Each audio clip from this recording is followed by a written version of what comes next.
No currency has ever died from deflation, but many have died from inflation, hyperinflation to be precise. Now, given the fiscal irresponsibility of the federal government and the reckless monetary policy of the Federal Reserve, it may seem ridiculous to assert that the US dollar is headed much higher, is going to get much stronger. But currency strength is a relative gain, which means that the dollar going up is the same thing as saying the other currencies went down. And beyond that, the data is telling us that that is exactly what's going to happen. The dollar is headed much higher. So first, let's look at the short term, and then we'll look at the medium to long term. This is a chart of the US dollar index, which is the dollar as measured against a basket of other currencies. You can see that since the beginning of 2021, the dollar has been strengthening until it peaked in September of 2022 and has been somewhat range bound yet volatile since. If you look below on the chart, you'll see in this purple section something called RSI. That stands for Relative Strength Index.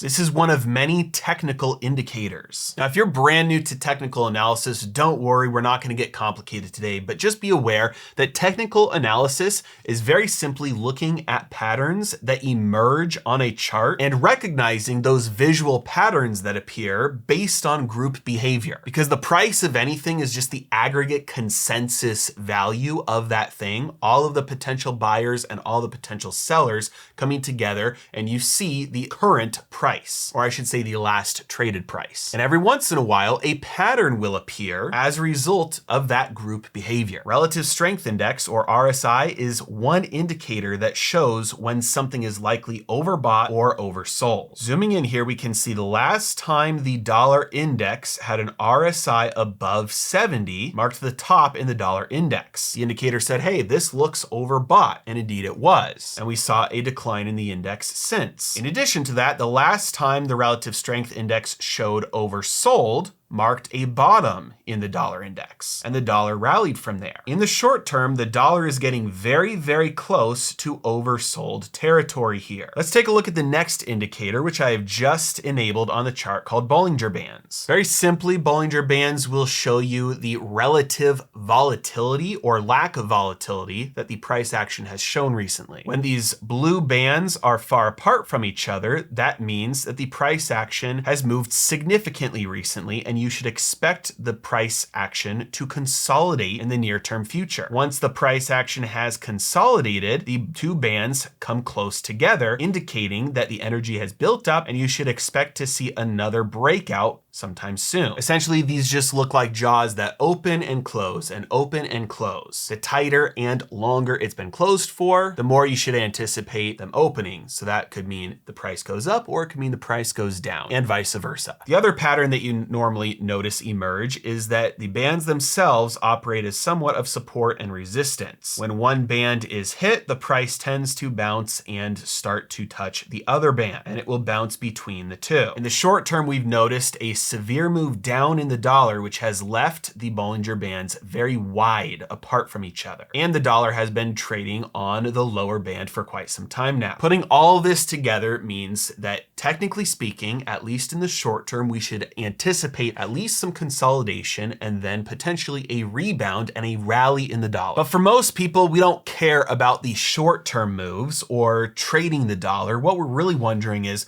what's the long term here? Is the dollar just mere years or potentially even quarters away from dying of hyperinflation, or is something else around the corner? Well, unfortunately for those who are hoping and praying for the dollar's demise, it looks like the near to long-term future of the dollar looks equally, if not more, bullish than the short term. By conservative estimates, there's somewhere around $65 trillion in hidden debt around the world. More aggressive estimates say this number could be upwards of $100 trillion. And this is debt that is denominated in dollars. So how in the world did we get here? Well, after World War II, the entire global gold standard was pretty much over because all the countries in Europe had spent all their gold. They didn't have any left over, and they didn't want to start over from scratch. The United States did have a bunch of gold. So the rest of the world decided to peg their paper currency to the dollar so that their paper currency would be redeemable for paper dollars. Because at that time, the paper dollar was still redeemable for gold. And so the US became the a de facto central bank for the rest of the world. This was known as the dollar exchange standard and created a ton of demand for dollars around the world because now that was the new currency that everybody was doing international exchange with. The US loved this arrangement, and we shipped out untold numbers of US dollars all over the world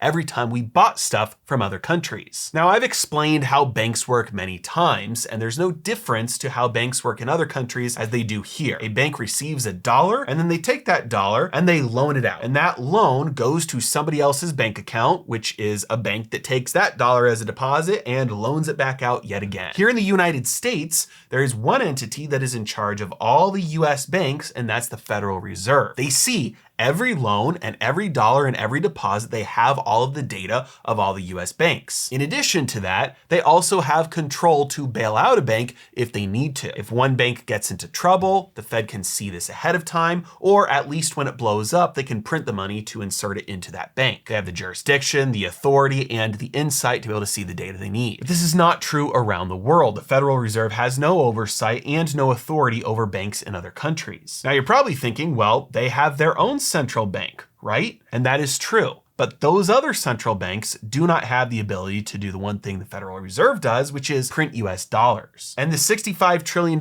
in debt that is around the world is dollar debt. Now, this system that I've just described is what is called the Eurodollar system. So if you've ever heard about the Eurodollar system and you didn't know what it was, that's what it is in a nutshell. It's all the dollars that have been exported overseas for decades that get rehypothecated, meaning deposited and then reloaned out again over and over and over again. There is no central bank, no organization, no data collection on all of the banks across all of the countries and continents that have these dollar deposits and then make dollar loans. So nobody really actually knows how big this pile of dollar debt could be. Now, if you have dollar debt, which I'm assuming you do, whether it's a mortgage or a credit card or an auto loan, what do you need to get in order to pay that loan back? Dollars. It is the same thing with the dollar debt anywhere else in the world. If an institution or a bank or an individual owes dollars back, they have to get dollars to pay that debt. The other thing about debt that you probably are aware of is that you have to make payments on it, because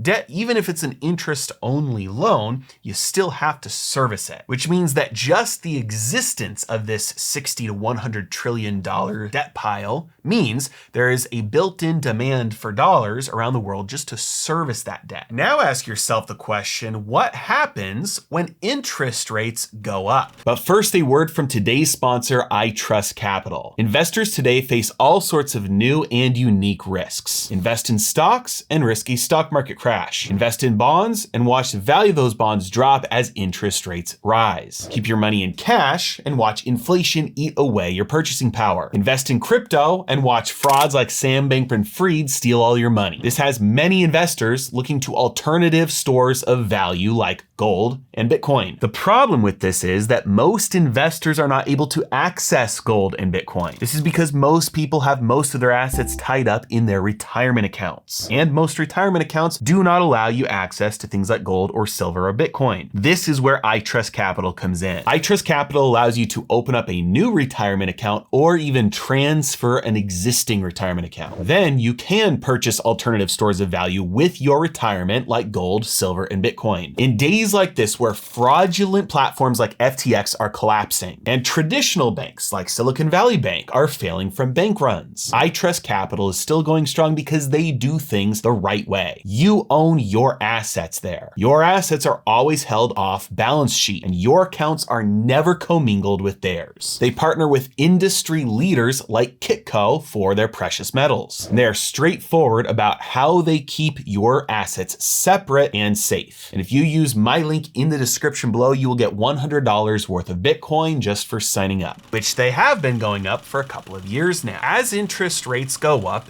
the borrowers, the people and the institutions who are in debt, have to make a decision. Do I take out new debt, which will cost more in order to pay off the old debt, or do I try and pay off the old debt from current income? Either way, you are going to see dollars leave circulation. Now, I need to explain this again just because it's sometimes a difficult concept to wrap your head around, but debt actually creates dollars. $1 goes into a bank account and the bank loans it back out again. The person who deposited that dollar still has that dollar, but it's also been loaned out, which means somebody else now has a dollar too. So there are $2 in circulation now that two separate people have a claim to, and they could go to their own respective banks and pull a dollar out. Assuming everybody doesn't do it at the same time, each of those two people has a dollar, even though it was created from that $1 deposit. So when loans are made, dollars are made. In the same way, this works backwards. When a debt is paid off, money ceases to be in circulation. Paying down debt actually destroys money, because when I receive income in dollars by selling something and I get dollars and I use that to pay off debt, now the person who paid me doesn't have dollars in their bank account anymore. I don't have dollars in my bank account anymore. And the asset that was on the bank's balance sheet saying that I owed them money ceases to exist because it's done. I paid them off. And so money has to be removed from circulation in order for debt to get paid off. Now you see where the problem is. Interest rates are rising because inflation is on the rise. Governments all around the world are spending more and borrowing more. Interest rates are getting pushed up everywhere for everyone, especially for dollars. This makes it more and more difficult, more and more costly to maintain your pile of debt because it takes more income out of circulation. But if you just want to pay off that debt, you have to get rid of even more income. Either way, you are reducing the dollars that are in circulation. And what happens to something when the supply goes down? Its value increases relative to everything else. We all know that prices became more expensive when they printed trillions of dollars in 2020 and handed it out. Money became more abundant, which means it takes more money to get the same amount of stuff. The money became less valuable relative to all the stuff. In the same way, if the money supply were to shrink, that would mean there's less money compared to all the stuff, which means the money would get more valuable relative to all the stuff, which would mean all the stuff would get cheaper. It would take fewer dollars to get the same amount of stuff, which means the combination of rising interest rates and a massive hidden pile of dollar debt around the world is a recipe for dollars disappearing from circulation as that debt either gets serviced, rolled over, paid off, or defaulted on. We have put the ingredients for the recipe for fewer dollars in circulation, and we have mixed it up and we have put it in the oven, and now it's just a waiting game. Now, obviously this may not happen tomorrow, and it may not happen for quarters, may not happen for years. But if we know one thing from studying hundreds of years of history, it is that the deleveraging always follows the levering up. And the more you increase your leverage, the fiercer and faster the deleveraging occurs. Now, if something like this were to happen just in the United States, the Federal Reserve could very easily print enough dollars to inject into the system to counteract any of that deleveraging from the debt collapse. But the problem is the Fed can't do that directly around the world. Now, other central banks that are in charge of their own banks have some dollar reserves, but nowhere near enough. This means that central banks around the world would rely on the swap lines that they have open with the Federal Reserve. The Federal Reserve has established an agreement with other central banks that if push comes to shove, if the other central banks need it, they will swap assets for dollars. So if we do see a banking collapse with a big default, big deflationary death spiral starting to occur, causing dollars to become infinitely scarce around the world, it's possible we see the central banks around the world go to the Fed, get the dollars they need to inject them into their own economy. Essentially, this would exchange the world's dollar debt just for dollars. An instant deleveraging without any of the pain, and suddenly you have a world of financial institutions flush with cash and no liabilities. What do you think happens next? That's right.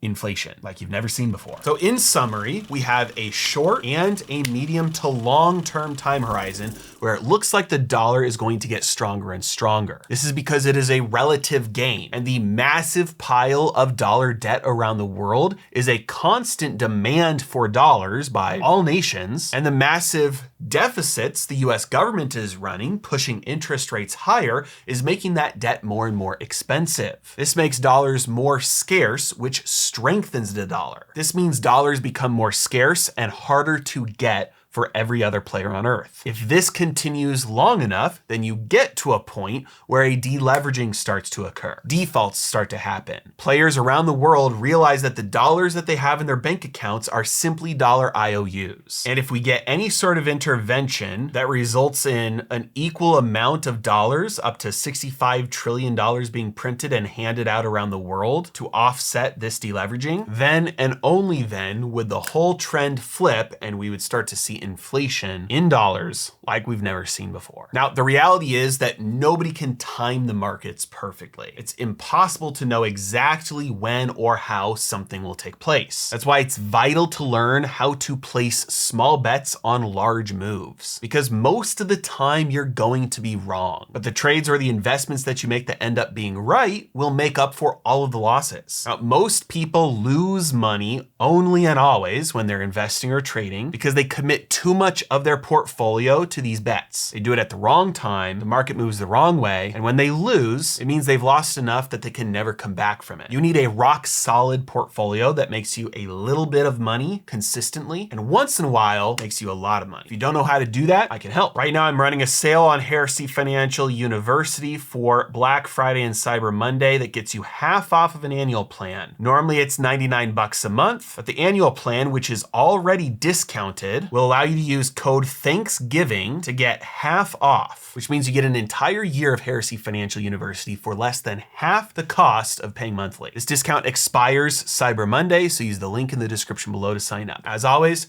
thanks so much for watching. Have a great day.